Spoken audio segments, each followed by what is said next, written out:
Big Big Train have certainly been busy of late with 3 albums virtually back to back. But what are we to make of this new one?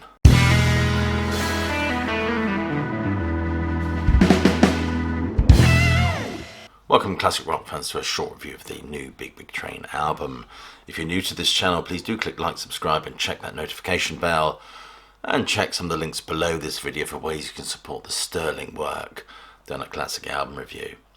So this album, they've announced this forthcoming release, Ingenious Devices. This comes out on the 30th of June in a number of configurations, including CD, black vinyl, and I think also sky blue vinyl, if that's your bag.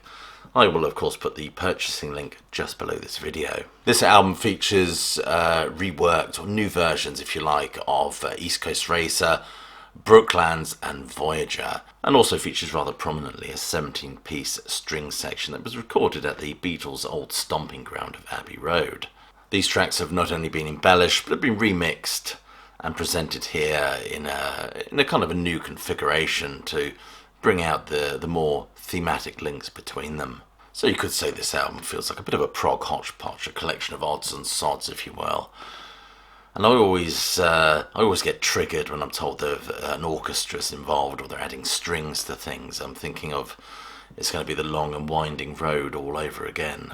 But I rather like it. I mean, East Coast Racer starts with somber piano notes before exploding into a frenzy of metaphorical instrumentation, faithfully recreating the chug and chuff of England's most famous locomotive. It's made up of some absolutely gorgeous textures, what David Longdon called expensive chords.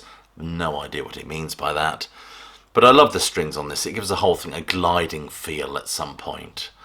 Almost an effortless sense of effortlessness, which fits in nicely with the idea of the narrative behind the track.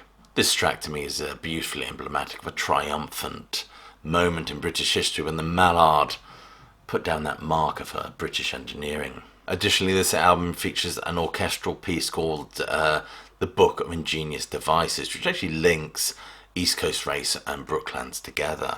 This also features a live version of Atlantic Cable, which showcases the vocal prowess of the Big Big Train's new singer Alberto Bravin.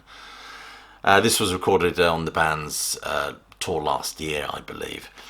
Greg Sporton said of this album, and I'm quoting, "It brings together a sequence of songs originally conceived as a trilogy of tracks about how mankind has used its ingenuity to extend its reach by the development and deployment of technology." This album also features the tragic story of John Cobb, who is somewhat eclipsed, I think, by the fame of Donald Campbell. It works well, I think, as a thematic opus or piece looking at these engineers, or overreachers you might say.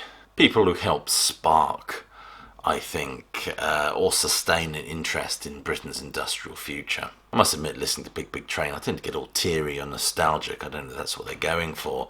Recalling my father's own stories as he worked as a signalman on the Great North Eastern Railways, and those stories of great engineers. But we must be cautious, of course. We mustn't be caught saying anything good about Great Britain, not these days.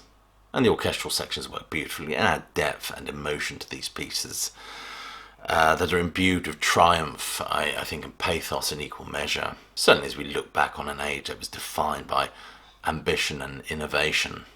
This is a 5-track release which, as I've said, features new versions of a trilogy of revered Big Big Train epics, East Coast Racer, Brooklands and Voyager. Late singer David Longdon does feature on these tracks, of course, while new vocalist Alberto Bravin sings on the live version of Atlantic Cable, which is certainly worth hearing. What's interesting about East Coast Racer is not only the added strings, but also the added guitar part at the end. Features Dave Gregory's guitar solo in the closing section. Now, this was really only a feature of this track when they performed it live. Greg Sporton has gone on to call the version on this album the definitive studio version. And the timing of this track's reworking is somewhat fortuitous as well, as it coincides with the 85th anniversary of the Mallard speed record, which inspired the number in the first place. Sporton said he was never quite happy with the track Brooklands, which features on the Folklore album. Folklore album was my first Big Big Train album, the album that introduced me to this band.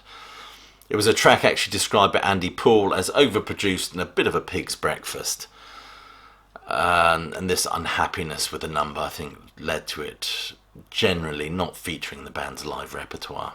The Abbey Road strings are vastly enhanced Brooklands, whereas Voyager, the changes are so subtle as not to be that noticeable. Nevertheless, you feel that the song has been elevated, and elevated beyond the version that originally featured on the Grand Tour album. Atlantic Cable, as I've said, is a live track. Alberto Brevin said of this number, "It's not an easy song to play at all, and we were both amazed and relieved that we pulled it off so well. I experienced a real baptism of fire playing that show in front of over 1,000 passionate Big Train fans. But their response to the song and the rest of our live set that night was truly motivating." And it comes across so well, and it fills me with confidence that this band indeed have a future, after, of course, the tragic passing of David Longdon. Overall, I was rather sceptical about the idea of this album when I first read about it or heard about it, but on listening to it, one soon gets to understand what's going on here. It feels like the band going back and dotting a few I's and crossing a few T's to enable these pieces to shine, not only musically, but conceptually as well. So there you are, they're my opening thoughts on this new Big Train album, Ingenious Devices.